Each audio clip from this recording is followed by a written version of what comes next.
And so, What is that? it's, it's stuff in the air. It's In the air? It's like the musk scent. It needs to stay in the air, not be in here. It's a Not scent. in your home. It's a scent of some sort. This is the second day in a row we've done a Valentine's Day. Yeah, that's enough Valentine's Day. Yeah, we're a little bit old for Valentine's Day. Welcome to PTI, boys and girls. In today's episode, the Thunder loses, the Chiefs want a decision out of Travis Kelce, and Jay Billis previews tomorrow's 1 versus 2 matchup in college basketball. But we begin today with the Four Nations face-off.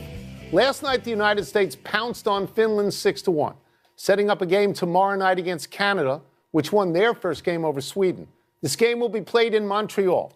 Brady Tkachuk, who scored twice last night for the U.S., said, and I'm quoting here, "I think it's going to be the biggest game I've ever played in my career," unquote. Wow. Wilbon, does this feel bigger, smaller, or similar to a Game 7 to you? Smaller to me.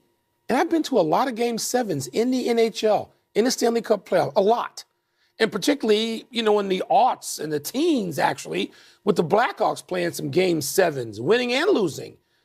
And no, it doesn't feel like that to me, but let me go to this. I watched that game last night, and I understand the Tkachuk brothers are fueling, with good reason, multiple goals, the emotion and the effort that goes into the United States winning a game against a team with a different sweater on, and particularly Canada, which is where we're going. Yeah. I get it, and I'm trying to sort of sense it and get it through the television screen. And by the way, Canada's sweaters are spectacular. Beautiful. Yeah. And I'm going to watch that too. I'm going to get into it. But wow, Stanley Cup final? I don't equate those two things, do you? You watched the first period last night. Game 7, not the Stanley Cup final. Just said Game 7. Okay, but Game 7 could be later in the tournament. Yeah. Okay. So as I sit here right now, to me, it feels smaller than a Game 7 because this is a brand new thing because I don't know anything about it. It's not the Olympics. It's not the NHL playoffs. No. It's an invention to get rid of a sagging All-Star game. Yeah. That's at the moment, that's all it is. Smart decision. I appreciate what Brady Tkachuk is saying, but to be fair, he's never even played in an NHL playoff game to this point. Unlike his brother has. Who won a Game 7 to win the Stanley Cup, so maybe we ought to ask him. What do my notes say? Look, I think this is a very good idea. I don't know how much stature to attach to it yet because, again, you're not getting a gold medal. You're not getting the Stanley Cup. You have to do it year after year. It's an exhibition. We don't even know if it's on next year. They might play again next week. So what I'm saying Thursday night is it seems, in watching it, it seems like the hockey players are embracing this a lot more than the NBA players are embracing the silly Emirates Cup, which is nonsense. No, they are embracing the Emirates Cup. We don't, but they do. We don't. But you've got to tell me before I commit to it. Right. I got to see it for a while, right? Game 7s. Come on now. Yeah. We've been in some Game 7s. By the way, do you know Sidney Crosby's record as a captain of Team Canada? No. Which he is right now? What is it? 22-0. You want to go against 22-0 in Montreal? You want to take a shot at that? No, you don't. But that game I don't think would be in Montreal. I think that game. Well, this next game is the next Montreal. one is. But if they play again, let's just talk. Then he might Boston, be 23-0. Then Crosby's on the line. I understand, but he's 22-0. He's so great. I root against him, as you know. I know why. I never understood it.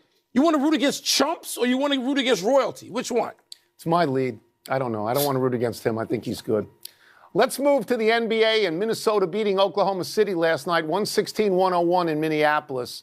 This snapped Oklahoma City's 7-game win streak. And the Timberwolves played without 3 starters, Rudy Gobert, Mike Conley Jr., and Julius Randle. Wilbon, you have Oklahoma City winning the whole thing. Getting to the final. Is this loss a big deal, a little deal, or no deal? No deal.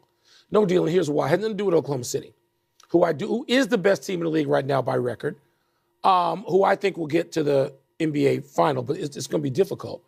But let me say this. Here's why it's no deal.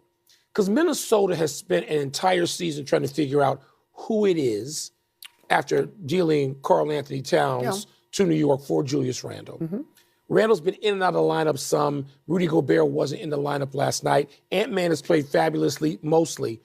But they win 3 in a row or 4 in a row and then win 4 out of 6 and then lose 3 in a row. And you go, come on, Timberwolves, show me who you are. So this was predictable last night. I watched that game, and I thought the Timberwolves were going to win that game. They won it convincingly. They needed to win it. Tony, we're talking about 30 games or fewer left in the NBA season right now. No. It's go time, but I don't think it meant anything to Oklahoma City as they just try to get away and get to the All-Star break. I don't think it meant anything to OKC. Your answer surprises me very much. Really? And it surprises me because the other night, when Dallas beat Golden State. Great game. You were texting me in the middle of the night. Yes. I woke up to find all these texts. You said how important it was. They were jockeying for position. Right. So I would have thought you would have been a little bit more supportive of this being an important game last night. I tend to believe that there's no game in the NBA that means anything until after the All-Star break. You got nothing until next week. I know, that's how I feel. Yeah. But let me take the other side of this just for a second. Because Oklahoma City has played 54 games this year. They have never, in a regular season game this year, lost by as many as 15 points than they did last night. To a team without 3 starters. And if you are looking for symbolism, Anthony Edwards' dunk over your boy in the middle, Holmgren, you would have symbolism in that thing. Yeah. So you're surprising me. Like, I listen to you about the NBA. I listen to you and Windhorst. And both of you say all the time Oklahoma City's the best team. Yeah.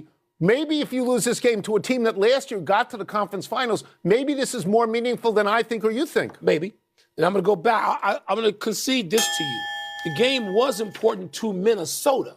Okay. I just didn't think the game was important to OKC. No. They had nothing to prove. Now, here's where you could be right. Those two could face each other. They could face each other in a series, and Minnesota could say, we got this far last year. We got to the Western Conference Finals, and you guys didn't. So I don't know. But right now, I'm going into this thinking, I'm giving a pass to OKC. I am. No. You want to check with Windhorst? You surprised me because you think that NBA games are important most of the time. I think this was important to Minnesota.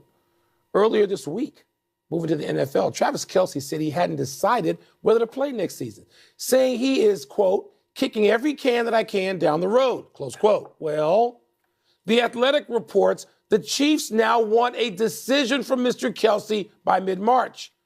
The 35-year-old tight end said on his New Heights podcast, quote, I think I can play. It's just whether or not I'm motivated or it's the best decision for me, close quote. Tony, is it fair for the Chiefs to set a 30-day deadline on one of the great players in the franchise's history? Is it fair to put a deadline on a player? In the abstract, it is fair. A team has a right to know if somebody is coming back or not coming back. What mitigates it in this particular case is this guy is a pillar on this team, one of the greatest players they've ever had. So you just can't, he's not a second-year outside linebacker. So that changes the dynamic of it. Today is February 14th.